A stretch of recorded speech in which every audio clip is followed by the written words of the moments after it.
How would you empower change? There is a lot of nonsense in the world at the moment, and I won't even go into the details because we all know it.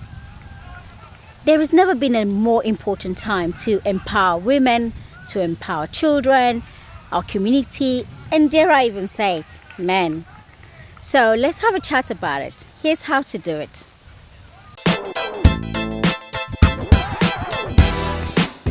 When we empower others, we change the world because the knock on effect is prolific.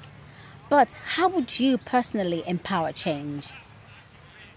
Over the last few weeks, I have spoken to a lot of women, asking them about what is stopping them from showing up just a little bit more in their business and reaching more people with their message and creativity. And I hear all kinds of challenges like technical know how, social media incapabilities, camera shy, and the list goes on. But underlining this is the fear of being seen, and we know this is what it takes. I hid behind my business for years, so believe me when I say I understand this fear. However, the more I work one on one with business owners who have a passion that could potentially be the change that we need in this world, the more I am motivated to shout out my message so I can reach more of you. How can you be an agent of change where you are inspiring others to share their message, their passion, and their creativity?